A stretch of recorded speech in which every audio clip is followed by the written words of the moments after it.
8 अक्टूबर को 27वां बर्थडे एक mutual fund का मनाया गया। फंड का नाम है निपॉन ग्रोथ फंड। मैं इसको ओल्डेस्ट म्यूचुअल फंड बोलता हूँ।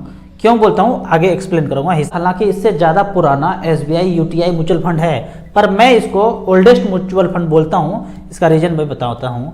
ये फंड 27 साल पहले 10 रुपया से जब शुरू हुआ था और आज इसका NAV 2139 रुपया है। सिंस इंसेप्शन अगर बात किया जाए तो 21 से 22% का रिटर्न इस फंड ने, मिड कैप कैटेगरी के फंड ने जनरेट करके दिया है। मान लेते कि कोई दूसरा AMC जो इससे पुराना है, SBI का कोई फंड, UTI का कोई फंड 23 से 24% का रिटर्न दे रहा हो, लेकिन उसका NAV देखेंगे तो मात्र 200 रुपया होगा। ये कैसे हो सकता है? एक फंड ने ज़्यादा अच्छा परफॉर्म भी किया है, दूसरे ने उससे कम परफॉर्म किया, तो दूसरे का NAV 2000 तक चला गया और पहले वाले का 200 ही देखेंगे। आप देखेंगे किसी का भी NAV 300, 400, 500, 600 इससे ज़्यादा नहीं है। और रिलायंस का, निपॉन ग्रोथ फंड का, जो पहले रिलायंस ग्रोथ फंड नाम हुआ करता था, आज 2000 चला गया। इसका रीज़न ये है कि पहले जितना भी म्यूचुअल फंड था ना, सब डिविडेंड प्लान देता था। डिविडेंड प्लान, ग्रोथ प्लान देता ही नहीं था। तो यहाँ पे देखते हैं डिविडेंड प्लान में होता है क्या। जब 10 रुपये से शुरू हुआ, 10 से जब 12 हुआ, 20% बढ़ा, तो 10% पैसा इन्वेस्टर को बांट दिया, मतलब 1 रुपया बांट दिया। फिर 1 रुपया दे दिया तो 11 हो गया। ये 11 से फिर वो 15 रुपया बढ़ गया NAV यूनिट का रेट। तो 15 रुपया जब बढ़ गया तो फिर 20% डिविडेंड अगले साल इन्वेस्टर को बांट दिया। तो 20%, 15 दूनी 30, 3 रुपया बांट दिया, तो 15 से 3 रुपया फिर निकल गया, तो बच गया 12 रुपया। 12 से मान लो फिर 16 रुपया हो गया, बढ़ते बढ़ते 1 साल 1.5 साल में। तो यहाँ से फिर 20% पे आउट कर दिया। तो अब 16 का 20% दिया, 16 × 32, 3.2 रुपीज़ बांट दिया। तो इस तरह से करके जैसे जैसे पैसा बढ़ता गया वो बांटता गया। बाद में देखते हैं कि NAV का रेट 200 रुपया ही पहुंचा। जबकि रिलायंस ग्रोथ फंड ने दोनों ही ऑप्शन शुरू से दिया। जब से शुरू किया, जब से बर्थडे शुरू हुआ, पहला बर्थडे, उन्होंने ग्रोथ ऑप्शन भी दिया और डिविडेंड प्लान भी दिया। यहाँ देखते हैं ग्रोथ ऑप्शन में 10 रुपया था, वो बढ़ते बढ़ते बढ़ते 27 साल में 2039 रुपया हो गया। यहाँ पे एग्जैक्ट देखते हैं, निपॉन ग्रोथ फंड का जो NAV है आज के डेट में 2139 रुपया है। इसमें पैसा कितना है टोटल? 13,240 करोड़ हम देशवासियों ने इस फंड में पैसा लगाया है। एक्सपेंस रेशियो कितना है? 1.82। अब वही डिविडेंड प्लान अगर देखते हैं तो डिविडेंड प्लान 79 रुपीज है। Same fund, Nippon India growth fund, ये डिविडेंड प्लान हो गया। इसमें भी सेम AUM है 13,240 करोड़, एक्सपेंस रेशियो भी सेम है 1.82। तो कहाँ देखते हैं कि एक 10 रुपया से बढ़ के 2039 हो गया और डिविडेंड प्लान 10 रुपया से बढ़ा होगा, 15 रुपया, 20 रुपया, 25 रुपया बढ़ा होगा, पर हर बार हर साल डिविडेंड देता गया। तो बाद में इसका NAV 79 रुपीज ही है। तो कहाँ 2039, कहाँ 79। तो इसी तरह आप पहले न्यूज़पेपर में NAV आता था, तो NAV निपॉन ग्रोथ फंड का, रिलायंस ग्रोथ फंड का सबसे ज़्यादा होता था। दूसरे का NAV मैं सोचता था अच्छा SBI Contra fund, SBI large cap blue chip, ये तो इससे पुराना शायद फंड है, UTI का मास्टर शेयर इससे पुराना है, पर इसका NAV कम क्यों है? तो बाद में पता चला ये डिविडेंड प्लान था, ग्रोथ ऑप्शन तो था ही नहीं। मान लो निपॉन ग्रोथ फंड का भी डिविडेंड प्लान ही होता तो NAV तो इतना ही होता ना। ये 2039 तो कभी देखता ही नहीं। तो लेकिन यहाँ पे दोनों ऑप्शन है तो आपको ये दिख रहा है। इसीलिए मैं यहाँ पे बोलता हूँ डाटा के हिसाब से, NAV के हिसाब से, कि ओल्डेस्ट म्यूचुअल फंड स्कीम है ये। इससे ज़्यादा NAV किसी का है ही नहीं। कोई हो, आप जानते हो तो मुझे बताएं। इक्विटी फंड में, लिक्विड फंड, डेट फंड के लिए नहीं मैं बता रहा हूँ, इक्विटी फंड में इससे ज़्यादा नहीं है। अब एक क्वेश्चन आता है कि इतना ज़्यादा बढ़ गया है तो क्या अब पैसा इसमें इन्वेस्ट करना चाहिए? मेरा मानना है कि जिसका सबसे ज़्यादा NAV है वहीं पे पैसा इन्वेस्ट करना चाहिए। ये उल्टा बात बोल दिया ना मैं। लोग सोचते हैं कि जिसका सबसे ज़्यादा NAV है उसमें पैसा नहीं इन्वेस्ट करना है, छोटे NAV में जिसका प्राइस कम है उसमें इन्वेस्ट करना चाहिए। मैं बोल रहा हूँ सबसे ज़्यादा NAV है, मैं ऐसे ही इन्वेस्ट करता हूँ। जिसका NAV सबसे ज़्यादा है उसमें पैसा इन्वेस्ट कर दो। कैसे? मान लेते हैं कि 10 रुपया का एक यूनिट था 20 साल पहले और एक फंड मैनेजर ने उसको 2000 तक बढ़ा दिया। 10 रुपया का चीज़ 2000 बढ़ा दिया। दूसरे फंड मैनेजर ने सेम टाइम में 10 रुपया लिया और उसको 900 रुपया तक बढ़ा दिया। तो कौन सा फंड मैनेजर अच्छा है? तो आप जाहिर सा बात बोलेंगे कि 2000 जो बढ़ा दिया वो अच्छा है और वो फंड ज़्यादा अच्छा परफॉर्म कर रहा है, तो उसी के साथ जाना है। आप आज सोचेंगे कि कोई 50 रुपया का NAV है तो 50 रुपया का NAV कितने सालों में ये देखना है।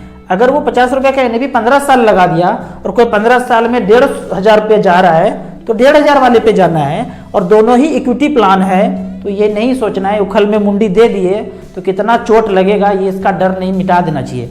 तो मिड कैप स्मॉल कैप में ज़्यादा गिरता है, लार्ज कैप कम गिरता है, बैलेंस फंड कम गिरता है। आपके पास 15 साल, 20 साल, 10 साल, 12 साल टाइम है, तो इक्विटी फंड में जब आ गए तो ऊपर नीचे हलचल से डरना नहीं है। मिड कैप स्मॉल कैप होने के वजह से ही इसका एनएवी 2000 चला गया। अगर दूसरे कैटेगरी में होता, हालांकि दूसरे कैटेगरी में है, निपॉन विजन फंड एक लार्ज कैप फंड है, इसका एनएवी उससे आधा है, तो जाहिर सा बात है वेल्थ क्रिएशन करना है तो मिड कैप स्मॉल कैप में ही जाना पड़ेगा। यही क्वेश्चन होता है कि अब क्या करें, इतना एनएवी तो बढ़ गया है, तो पैसा निकाल लूं, हटा दूं, इसमें पैसा ना इन्वेस्ट करूं। एक बात समझिए कि आज से 27 साल पहले 10 रुपया जब हमने फंड मैनेजर को दिया, और उस समय मारुति में उसने 1 रुपया लगाया होगा, हीरो होंडा में 50 पैसा लगाया होगा, रिलायंस में 60 पैसा लगाया होगा, इसी तरह से करके टोटल 10 रुपया ही उनको दिया, तो 10 रुपया लगाया। लेकिन आज के डेट में मैं जब इनको 2000 रुपया दे रहा हूँ, तो उसी 2000 को आज 2022 में मान लेते हैं कि मारुति का शेयर का प्राइस 1500 चल रहा है। ये मैं मान रहा हूँ कि इसका ओरिजिनल प्राइस क्या है वो मैं नहीं जानता हूँ। हीरो होंडा का मान लेते हैं 1000 चल रहा है, जो पहले 50 पैसा चल रहा था मानते हैं, और रिलायंस का पहले 60 पैसा चल रहा था, तो आज मान लेते हैं कि 2000 रुपये है। आज जब 2000 रुपया लगा रहे हैं और मान लेते हैं कि शेयर का प्राइस इस तरह से है, 1500 है, 1000 है, 2000 है, तो अब जब 2000 रुपया लगा रहे हैं तो एक में 100 रुपया लगा सकते हैं फंड मैनेजर, दूसरे में 200 लगा सकते हैं, तीसरे में 300 रुपया लगा सकते हैं, क्योंकि उनके पास 2000 रुपया में एक शेयर हमने म्यूचुअल फंड का खरीदा है, तो उसी हिसाब से डिवाइड होगा। पहले जब 10 रुपया था तो 10 रुपया उसी हिसाब से डिवाइड हो रहा था। आप कहेंगे कि नहीं 2000 वाला महंगा है, तो चलो 100 रुपया वाला ले लेते हैं। इसका 100 रुपया अगर रेट हो जाए तो 100 रुपया आप पर देंगे तो इस शेयर में मात्र 15 रुपया ही जाएगा, क्योंकि टोटल 100 रुपया ही है। किसी में 10 रुपया जाएगा, किसी में 20 रुपया जाएगा, तो शेयर मान लो फंड मैनेजर को यही खरीदना है तो 1/10 शेयर खरीदना पड़ेगा। यहाँ पे भी 1/10 खरीदना पड़ेगा। ज़्यादा पैसा दिया तो पता चला एक एक शेयर खरीद रहे हैं, कम पैसा देंगे तो फ्रैक्शन में शेयर खरीदना पड़ेगा।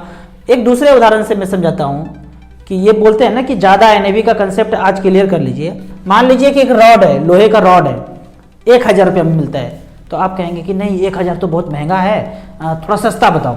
तो दूसरे दुकानदार ने क्या बोला कि लीजिए 100 रुपया का है, इतना छोटा छोटा कर दिया, उसको 10 टुकड़ा कर दिया, 100 रुपया 100 रुपया 100 रुपया। तो अब आप क्या बोलेंगे कि सस्ता हो गया? चीज़ तो वही मिल रहा है ना।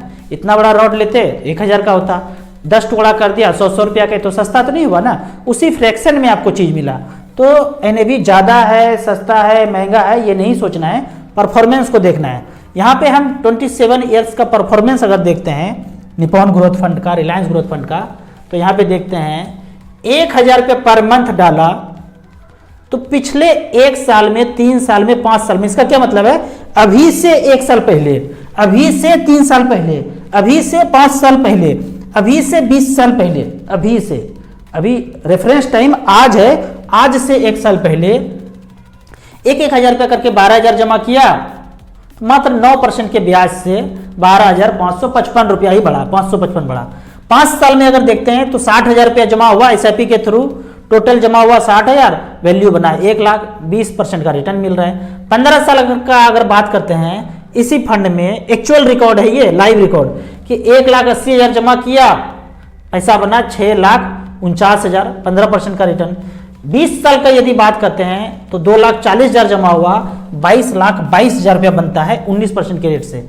और सिंस इंसेप्शन का बात करें ना, पिछले 27 साल का बात करें, तो 1,000 रुपया के दर से 3,23,000 रुपया जमा हुआ पूरे भारत देश में। 1,000 रुपया पर मंथ किसके पास नहीं है? सबके पास है, भिखारी के पास भी है।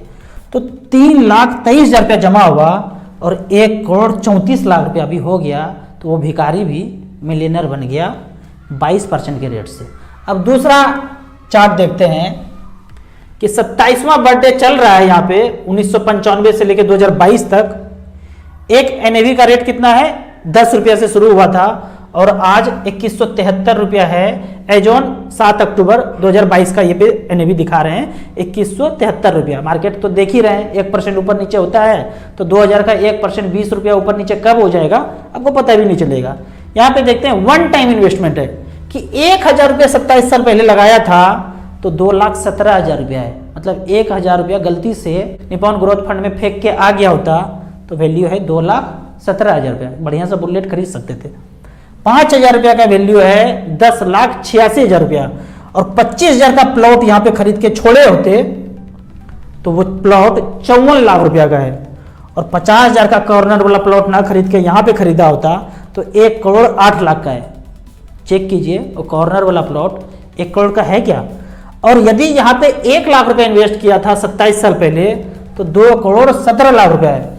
अब जो ज्यादा अमीर व्यक्ति है ना, गांव में शहर में अमीर व्यक्ति बहुत होते हैं, उस अमीर व्यक्ति ने अगर 10 लाख रुपया यहाँ पे लगाया होता तो 21,73,00,000 रुपया होता यहाँ पे। इतना पैसा शहर में वाइट किसी के पास नहीं है।